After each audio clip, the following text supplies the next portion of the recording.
All right. Good afternoon. It's Wednesday at 12, and that means it's time for the Iowa Learning Farms webinar. Again, I'm Matt Helmers with Iowa State University and have the great fortune of getting to help moderate many of these webinars. And it's the highlight of my week, and certainly is this week because I get to introduce a colleague of mine, Dr. Michelle Soupir. She's a professor in the ABE department and also associate dean in the graduate college as well. So she's moving on up. But she has been working for quite a number of years on Woodchip bioreactors, some of that work funded by the Iowa Nutrient Research Center. And so today she's going to talk about Woodchip bioreactors, expanding carbon sources and implementation strategies. As always, if you have questions, please type those in the chat box and we will get those to Dr. Soupir at the end of her talk. With that, Michelle, the virtual floor is all yours. All right, thanks so much, Matt, and thanks everyone for joining today. Thought I would start out with just a quick introduction on Woodchip bioreactors and how they work. And so this is a great schematic developed by Laura Christensen. It's actually my favorite. I use it all the time in presentations. And this just really shows how we have the tile drainage coming off of the farm field, and the Woodchip bioreactor is installed between the crop field and the stream and allows for treatment, denitrification of nitrate-laden waters. The pit is typically filled with wood chips. We're going to talk about some different options that we're planning to explore or have been exploring. And those wood chips serve as a carbon source. So they help to provide the energy for denitrifying communities of bacteria that then convert the nitrogen through the cycle into harmless nitrogen gas. Wanted to highlight a couple of ways that we have opportunities to install bioreactors and get more bioreactors in the landscape across the state of Iowa. So the Iowa Nutrient Reduction Strategy really called out the potential that we have for improving nitrate through the implementation of a suite of practices. No matter what happens, we know that we need a combination of practices. No single strategy is going to be able to meet our nutrient reduction goals, but bioreactors can play a key role in this. If we were to treat all tile drained in land in Iowa, we estimate that we could remove up to 18% of the nitrate. But the thing that we also need to think about is the scale of implementation that needs to occur in order to meet these goals. And so there were two different scenarios included in the initial nutrient reduction strategy that actually put some numbers to how many bioreactors would need to be present to meet these goals. And so combinations of cover crops, wetlands, and bioreactors, 76 to 114,000 bioreactors. And then in another scenario where we add in controlled drainage, buffers, different BMPs, up to 133,000 bioreactors. So with all the drain land in Iowa, there's great opportunities and great potential to get these systems installed in the landscape. And I do want to give a shout out. Yesterday, I attended John Swanson and team's update on the batch and build project, and just the rate of implementation has really started to take off in the past. In earlier years, we would sometimes be lucky to see one up to 5 bioreactors potentially across the entire state in any year. But since 2021, that team has installed 53 bioreactors, and the batch and build concept is expanding across the state. I counted 20 different counties that are now engaged. So lots of progress. And so we're really interested, and I'm excited to share today some of the work that we've been doing to help to progress and improve the function of bioreactors. So just to give you a couple of numbers and then frame up what we're going to talk about today. So bioreactor removal efficiency varies in the literature from 15% to 60%. And this is calculated by collecting a sample at the inlet of the bioreactor and then at the outlet of the bioreactor, and then seeing how much has been removed through that process.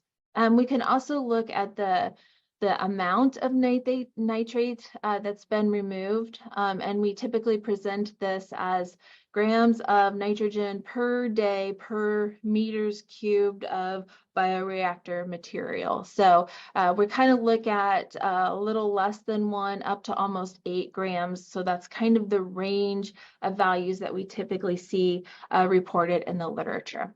So how can we get these numbers up? Either the percentage or that mass removal rate. And I'm going to talk through some different experiments and different field studies that we've conducted over the years, starting with the temperature. We'll go through residence time, so the amount of time that that tile drainage water will spend in the bioreactor has an impact on what we see. And also talking about potential greenhouse gas production during those different flow periods.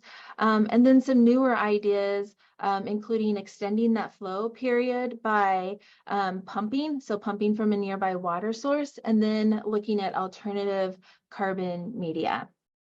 So this is one of the first bioreactor experiments that we did. It was kind of fun to dig back through Natasha Hoover's thesis defense when I was a young assistant professor.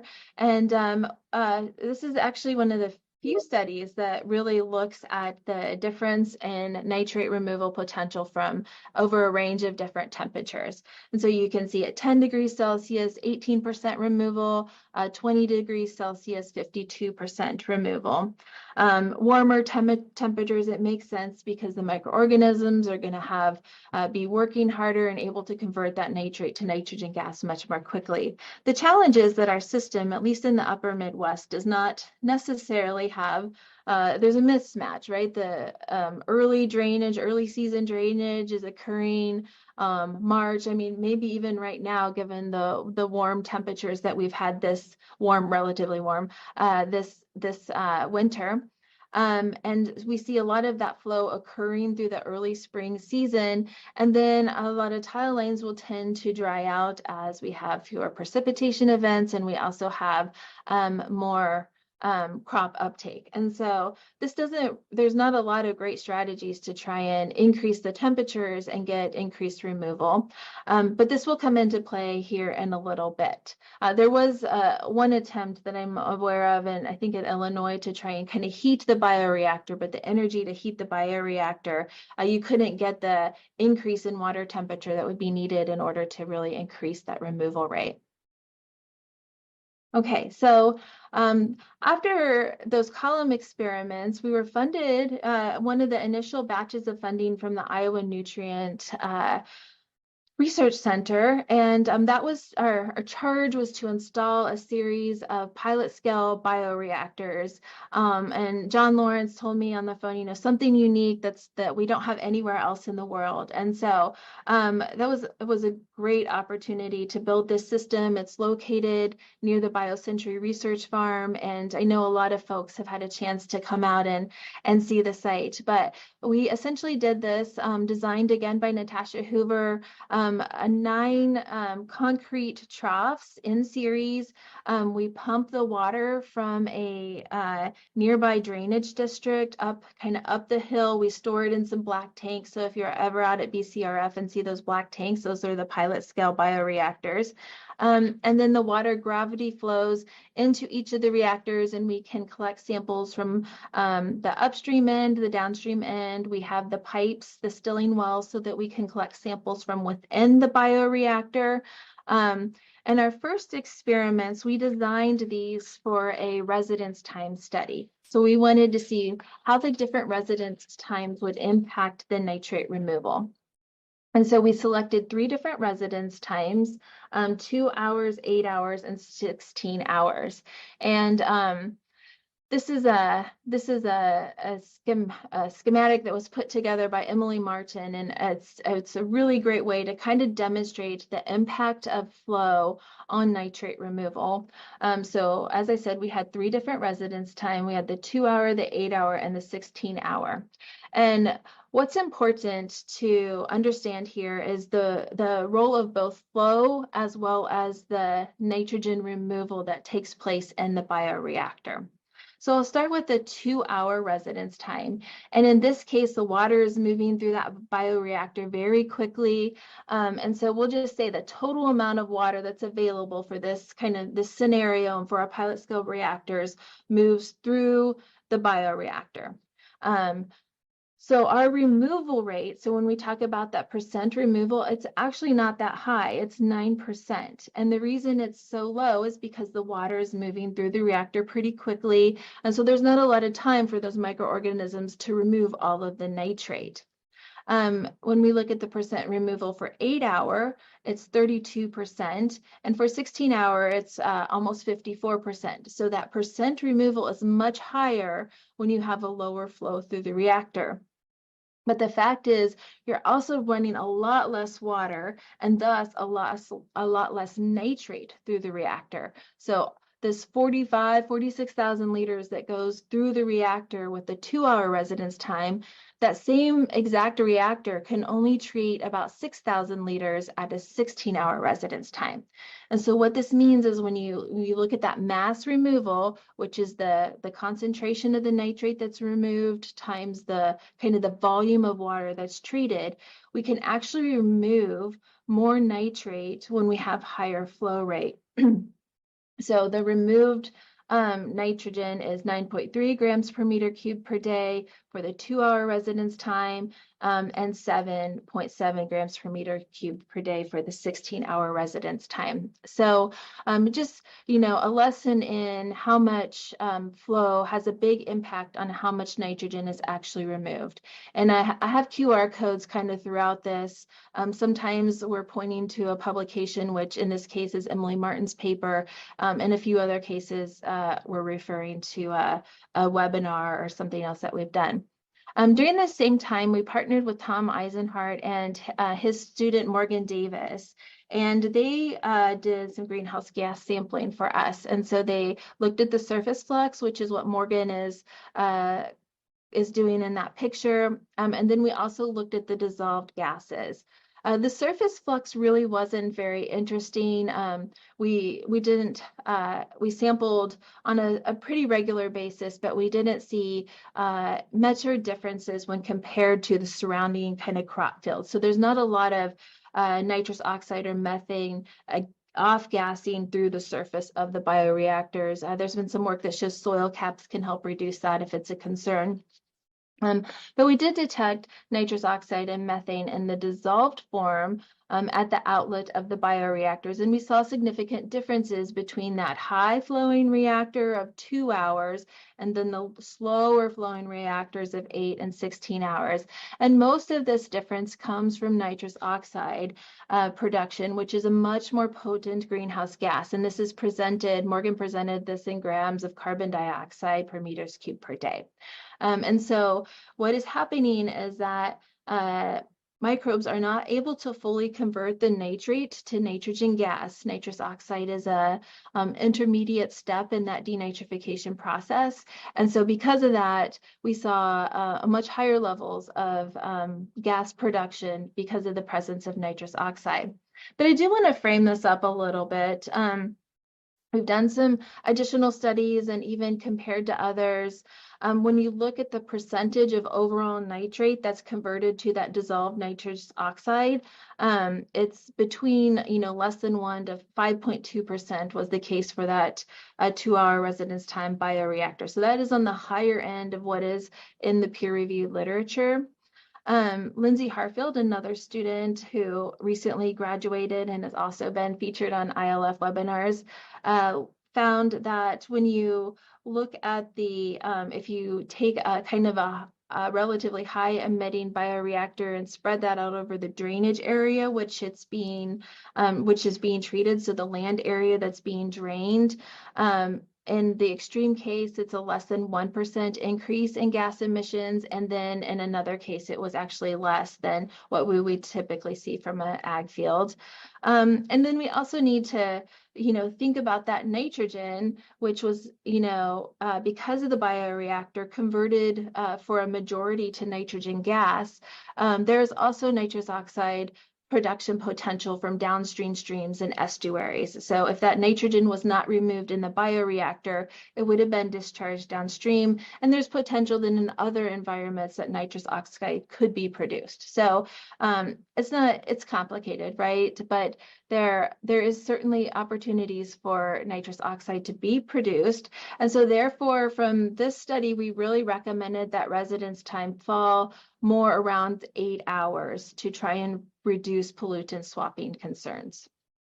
And this QR code is for Morgan Davis's paper. Okay, so now I'm going to take you over to their Youthy site, which is one of ISU farms as well. And here we have two bioreactors. It's a dual chamber, so they're side by side, and kind of an interesting situation from the start because this site is large. These bioreactors are really larger than they needed to be based upon the amount of flow to the system. So they're over-designed. We have low flow conditions, and because of that, relatively high HRT is hydraulic residence time. So the amount of time, we're recommending and looking at in previous studies up to 16 hours. This first picture that I'm showing is less than 30 hours. So 30 hours is kind of where we started. So a lot of time, this water is spending a lot of time in this bioreactor. We had sampling wells installed throughout these bioreactors. So we're able to collect water samples from about 15 different points in the bioreactor. So we can see where that nitrate is turning into nitrous oxide. We looked for the potential for sulfate reduction and then also methyl mercury reduction. So on the redox ladder, you start with nitrate. Nitrate is available, so the microorganisms are going to use the oxygen from the nitrate for reduction. And then if that water stays in the bioreactor, continuing processes can occur. And so what could happen next is that sulfate would be removed. And then after that, methyl mercury can be reduced. And so from the colors here on the left, lighter colors are areas where we're starting to see nitrous oxide production. The nitrate removal, so the levels coming into the bioreactor starting at the bottom and flowing up are higher, and then they're slightly decreasing as you move throughout the bioreactor. Here, our sulfate levels are high. We don't see much removal, and then methane levels are very low. And so I'm going to walk you through a couple of different slides where you can see how this changes with HRT. Oh yeah, and then Lindsay put these smiley faces. So this is a thumbs up, good situation. When we go from 30 to 39 HRT, not a lot of changes. We're seeing less nitrous oxide production, and we're seeing more nitrate removal. Again, we're not seeing sulfate reduction, and then we're also not seeing methyl mercury production. Here, when we get up to 50-hour residence time, again, the situation still looks pretty good. When we get in the range from 50 to 60-hour residence time, you can see that we're starting to see a little bit of methyl mercury production. Almost all of the nitrate is gone from the system, so we've had pretty much complete removal of the nitrate. And then when we get from 60 to 70-hour residence times, you can see that the sulfate is being removed from the system and methyl mercury is being produced. So that's the sad face. But really good news. NRCS is requiring a small orifice in the bottom of the stilling wells. I pulled this picture from Brian Maxwell's paper just to kind of show what this can look like. But this is designed for complete drainage of the bioreactor after 48 hours. And if you noticed, around 50 hours is when we started to see those conditions for sulfate removal and methyl mercury production. So I wanted to include this because we didn't actually test for methyl mercury. I should clarify that. But we often get questions about the potential for methyl mercury production. And so by managing that residence time, having that design safety guard in place with that orifice, we did not see conditions for that would seem to indicate methyl mercury production except under extreme residence times. And Lindsay's paper is there on that with that QR code. So, okay, so this is the same UC bioreactor system, and you can see that we had another idea. This is in collaboration with a grant that Laura Christensen and Matt was involved, and Tom Eisenhart and folks from Iowa Soybean, where we are adding a pump to try and extend the period over which the bioreactors can be functioning. And so in this case, you can see that kind of from that schematic, we put on a filter because we were pulling water from Big Creek and wanted to make sure we weren't adding sediment to the bioreactors. And then we pumped through this Joe box, had a pump in there, and then water flowed into both of the bioreactors. We only have 1 year of data that we've had a chance to look at, and I could say we've been dry the past couple of years. So this is certainly a system that has more potential during a wet year when you have, crops are taking up the water in the field, but you have a readily available water supply. You could also integrate this type of a system into a drainage cistern, drainage ditches. We looked at surface water, potentially groundwater. But some of the questions we have are, keeping the bioreactors functioning and saturated longer, so maybe extending the carbon lifespan, so those wood chips might work a little bit longer. And then we also, there's some source waters have E. coli in them, and we do see some reduction in E. coli from bioreactors when the load coming into the bioreactor is higher. This is just another picture of the pumping system. But we were able to show removal of almost 7 grams of nitrogen per meter cube per day, which is on the high end of the published literature from that pumping system when we were not nitrogen limited. Okay, so back to those pilot scale bioreactors and talking more about the carbon source. So this is where our work has really been focused about the last 5 years now. So those pilot scale bioreactors gave us some great information on residence times, and then we needed, new ideas to keep answering new questions. And so what we did is we extracted the wood chips from either the first 1/3 or first 2/3 of the bioreactors. It's quite an effort to, this is what the wood chips look like. If you've never seen the kind of the older wood chips in a wood chip bioreactor, they're black. And so we took a lot of measurements, and some things that we found are that the slumping, that the kind of the slumping of the system or the subsidence was higher from the bioreactors that flowed at that higher flow rate, so that 2-hour HRT. And we also noticed that the carbon to nitrogen ratio decreased at the 2-hour HRT. So this next slide shows, so this is the inlet on the left, moving to the discharge point at the right, and then these are each of the different bioreactors, and just kind of showing how that carbon to nitrogen broke down in the system. So red is showing that you have a lower C to N ratio, and then yellow is higher. And so at that inlet, we definitely saw more degradation of the wood chips, and then more degradation with the higher flow rates. So just really shows that the more nitrogen that system is treating, you're going to have more, a quicker degradation of the wood chips, but also that degradation doesn't go throughout the entire bioreactor. So maybe we don't need to be digging up the entire bioreactor. Maybe we could just look at digging up the first third of it and replacing those wood chips with fresh material. I mean, there's other things that come into play, such as how well the bioreactor is getting water moving through it, the flow properties, but just something that we've been thinking about as far as trying to reduce the cost of excavation and replacing the wood chips. So Green Products Company has donated wood chips. They're continuing to partner with us. And then we installed those excavated areas with new corn cobs.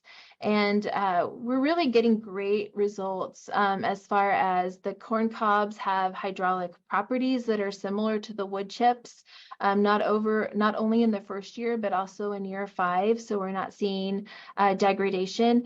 And then we're also seeing that the corn cobs are continuing to function as well or better than the wood chips over this period of time. And so the residence times on the bottom, basically as you move to the right, there's more corn cobs. And so you can see the higher percentage of corn cobs have a higher removal rate.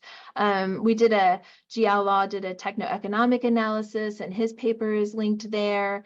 And you can see we've had a couple of dry years, so we didn't have enough water to maintain that 2-hour residence time. So this past 2 years, we switched to an 8-hour residence time, which is going to be tricky for publishing. But what you can see is that 25% corn cob and 75% corn cob reactors are still outperforming the 0% corn cob or just plain wood chip reactors. So very promising. The biggest challenge has, quite frankly, been figuring out how to get corn cobs from the fields and to reactors, but we've been making some even more connections and looking into more opportunities in that space. Okay, and so here is a new project. We're calling it Forest to Farm, and trying to combine the concepts of woodland management with wood chip bioreactors. And so we're partnering with Billy Beck, who is just really a great person to work with and great communicator. And so we did a learning farm just last week on this topic. So that's the top QR code. If you want to listen to us talk about this for almost an hour, there's your opportunity. And then he also gave a webinar, which is the bottom right link, about the different woods that we've tested and kind of some of the motivation for the funding that we have now. But essentially the concept is that we're able to prioritize some lower value tree species for bioreactors. So by managing a forest and removing species like hackberry or hickory, that allows for faster growth, carbon storage of more valuable species such as the walnut and oaks. And then how can we use those locally available woods and get them into bioreactors?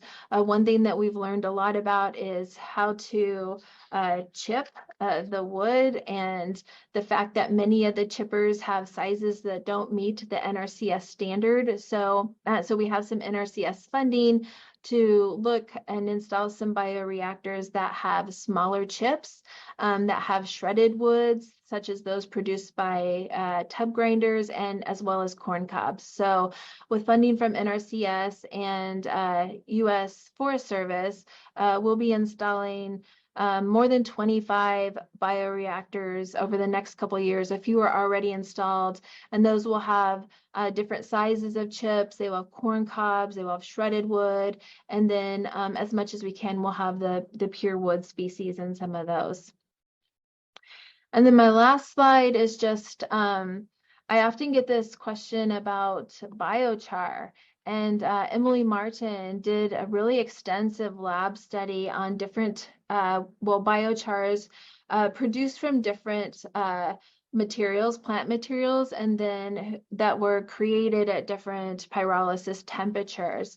And I guess the first thing you'll notice is that this is a pretty fine material. So in order to achieve the hydraulic properties that we need in bioreactors, there's going to need to be some post-processing or pelleting likely. But just in our experiments, we were not able to improve the nitrate removal when compared to just kind of a standard mixed wood chip control. And then, like many woods, we did see some phosphorus leaching. So that was the other idea, is that potentially the biochar could sorb the phosphorus, and these particular materials did not. So I think before we would see biochar as a real significant piece of the bioreactors, there more work is needed in this space. So, okay. So just to kind of summarize, higher flows have more nitrate removed, but also we need to be aware that there's more potential for incomplete denitrification and gas production. We saw more quickly degraded wood chips at the bioreactor inlet and the bioreactors with higher flow. So that leads to, possibly thinking about if we need to replace the entire bioreactor. We have been using corn cobs for 5 years, and at this point, they're still performing very well. So that's a promising strategy moving forward. Pumping systems, hopefully more coming on this over the next couple of years, but we see potential to increase the period over which the bioreactor is functioning and thus potentially increase the lifespan. And then just that in our lab, we have not received good results from biochar. We also have some new projects coming up related to the bioreactor microbiome. This is in collaboration with Drs. Howe, Hall, Lee, and Hartfield, Lindsay, and looking at not only the carbon materials, but how those different carbon materials impact the microbial community that is working in efforts to make that carbon available to the denitrifying community. So lots of exciting efforts coming forward. So just wanted to list out lots of collaborators, students, and I just said undergrads because we've had so many. This has been a 10-year effort now, so lots of undergrads over the years. Natasha Hoover, Jiao Law, and Leanne Long are all staff that have worked on our bioreactor projects. And then, of course, couldn't do any of this without the funding that we've received from the Nutrient Research Center, Iowa Soybean Association, USDA NRCS, and Iowa NRCS. The Iowa Water Center funded that biochar study that Emily Martin did, and Iowa State University. So now I will turn this back to Matt. All right. Thanks, Michelle. Folks, if you still have questions, please get those in. We'll get those to Michelle in a minute. But if you watch this webinar live and you need to earn a CCA CEU, please send your information, which includes your name, the name you entered to watch the webinar, and your CCA number to Alena Whitaker, ALENAW @iastate.edu. Again, ALENAW @iastate.edu. Please get that to her by 5 o'clock today. And the next slide on the voluntary demographic survey, I think. Hang on. Yeah, sorry, Matt. If you watch this webinar live and are willing to fill out a voluntary demographic survey, that would be great. And here's another QR code. So, if you've been watching this, you had, and like me, you had your phone out scanning those QR codes. But if you can go to either iowalearningfarms.org/survey or scanning the QR code, if you're willing to fill out that would be fabulous. Only one survey response is needed for all 2024 webinars. And I guess, plug in for the next webinar. Next week, we have Dr. Stephen Haw, A Virtuous Cycle of Soil Organic Matter and Diversified Cropping Systems. So please tune in next week. Okay, Michelle, we've had a number of questions here. So I'm going to start off with, are you adding any sort of microbial inoculant in there, or is it naturally producing that performs pretty well? Yeah, that's a great question. We have not. In some of our lab experiments, we have gone out and gotten some tile water. But there's we think a lot of the microbial community is coming in from the cropland. And then there's also a native microbial community and the different carbon sources. So we're not adding anything. We are really interested to know how the community adjusts with time, and whether or not the community becomes overwhelmed based on that constant input from the drain lines, or if it's that well-established community in the carbon material that kind of dominates the denitrification process. Okay. There were a couple in here. Have you monitored phosphorus in these systems at all? We have from time to time, and And we'll see both. We'll see uptake at time and we'll see release at time. And I think Gary Fireeisen, I saw his presentation a few years ago on this topic, and really he thought that the uptake was into the microbial community, the microorganisms. So we've got some storage taking place, but then through the survival die-off cycle, it was released back. So we haven't seen that there's a lot of phosphorus accumulating in the systems. And probably if that were a goal, we'd want to look at a separate chamber that had a still filings, iron filings, or something that could separately work to absorb the phosphorus and then focus on denitrification in the bioreactor. Okay. What do you do with the bioreactor wood chips or corn cobs after they've reached their useful life? Yeah, I think for the most part, these can just be land applied, either back to the field or used on if there's a nearby road or area that needs mulched. We haven't had to go through a formal disposal process that I'm aware of. Most of the time, I believe these are just applied back to the landscape. Okay, have you looked into mixing the wood chips and corn cobs?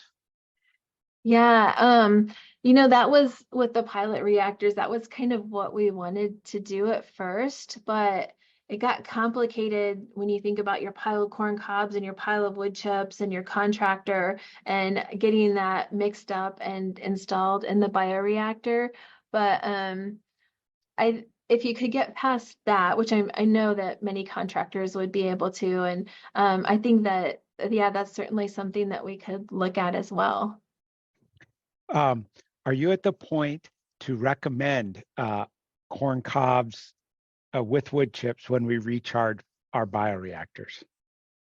So we have some greenhouse gas data that is still being processed. So I would like to see that as well. Okay. I really like this higher performance that we've seen for a number of years now. When we, if you look at that techno-economic analysis, we kind of thought 5 years would be the cutoff for bioreactors to, or for the corn cobs to still be removing nitrogen and working, and they're still outperforming the wood chips. So that's been a really positive sign from the corn cobs. Those things are both very positive. The thing that's been really challenging is getting a corn cob supply. So there's actually very few locations where like seed corn, is decobbed, is that the right word? And then the cobs are, available in a pile without a particular use. There's actually quite a secondary market for corn cobs. They can be made into a lot of other biomaterials, bioplastics, and kind of expensive in some cases to, if there's a short supply of cobs, then companies are willing to pay more to get these corn cobs. And so, it's been a strange space for us to step into because of the nature of kind of competing with different industries for these corn cobs. So we spent a fair amount of time, about 10 years ago, there was a product that would harvest the corn cobs, and that is no longer being used. And so because of that, there's just not a lot of great strategies to get corn cobs to bioreactors. And that's the piece that makes me nervous about recommending that we go all full scale with bioreactors with corn cobs.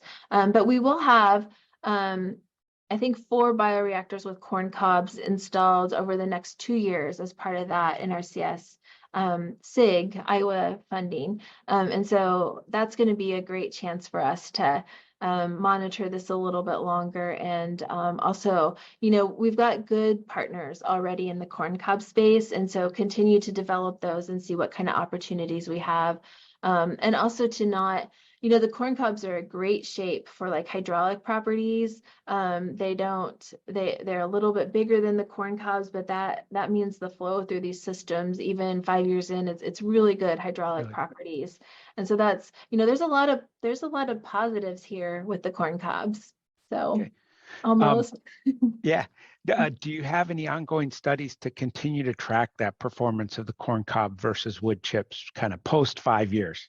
Um, we are in a funding space right now. I think our INRC project it ended this last year, but we have a little bit of leftover money. So we're going to try and keep funding or keep monitoring our pilot scale reactors at least one more year. And then, kind of think through what we can do, look at the data, look at the gas data, and kind of try to understand if it makes sense to continue monitoring those beyond this summer. But yeah, we've got a full 5 years of monitoring. We installed these in 2018, so fall of 2018, and we'll get at least one more year. Okay.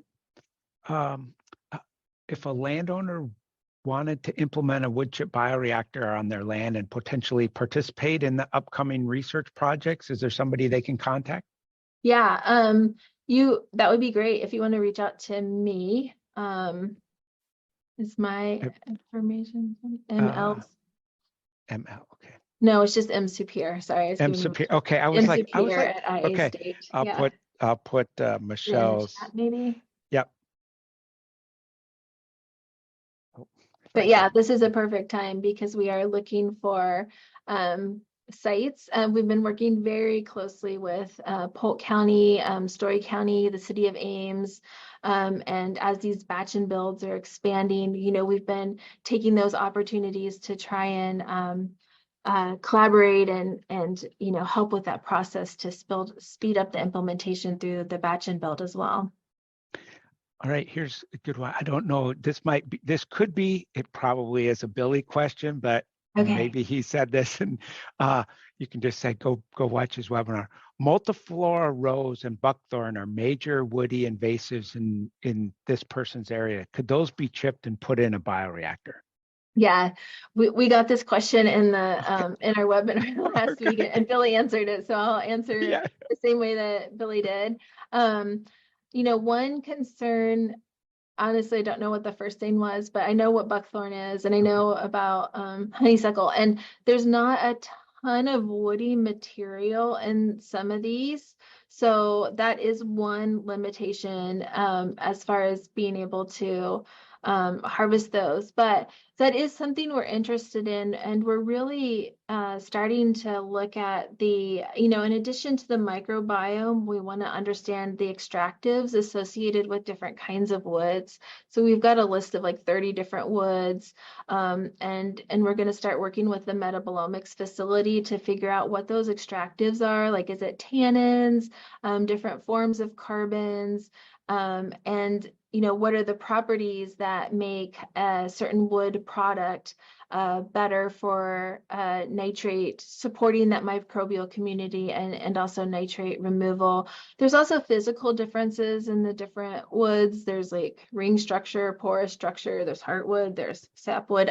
There's all these differences, and we think there's a combination of things that come into play, but we think the extractives are pretty important. And so, and we actually had included buckthorn as in our list of things that we're going to try and start looking at. So, but there still is that volume issue of getting enough product that could fill a bioreactor. You don't realize, you see the bioreactor on the surface and it doesn't look that big, but it's often 2 semi-loads full of wood chips or more Yep. in order to fill up the bioreactor. Thinking it's like 100 cubic yards is the volume of wood chips in a typical bioreactor.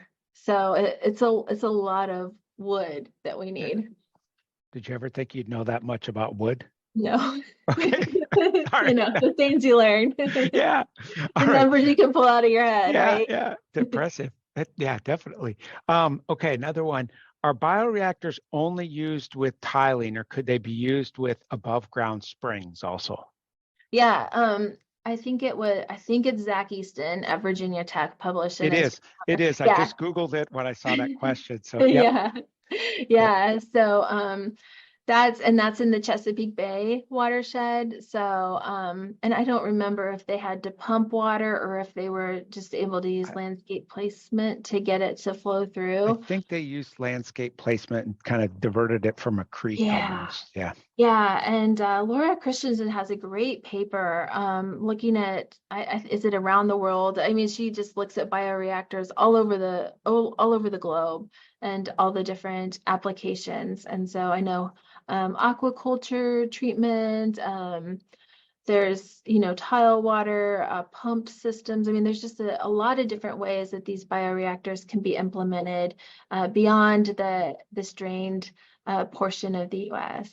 Yeah. I think there are denitrification walls in some places where they're putting them in. Yeah. Yeah, exactly. Yep. Okay.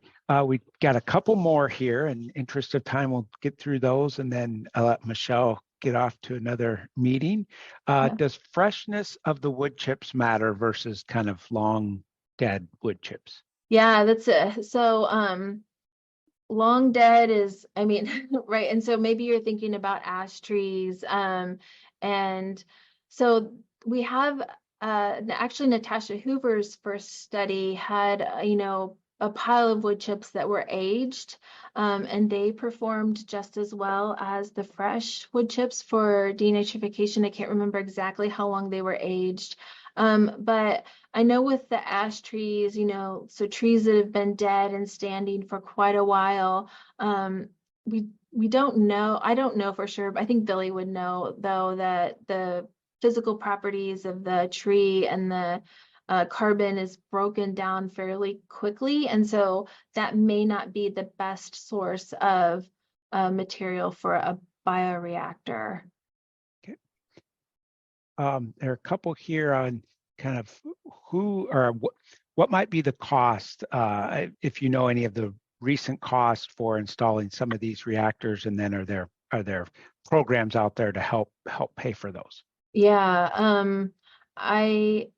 I'm gonna say 20 to 30,000. Matt, are you any more up to speed Yeah, on this? I'm not. Yeah. Yeah, Yeah, that's more than what it was kind of the last time I did one, but I could see in that yeah, 20,000 range for sure. maybe 20,000. I think that Yeah. the UTI site might have been around 30, but it is two very large bioreactors that are in parallel. So normally you would have one bioreactor, and it might even be a bioreactor that's half the size of that particular one. So the 30,000 is in my mind because of that example I'm aware of.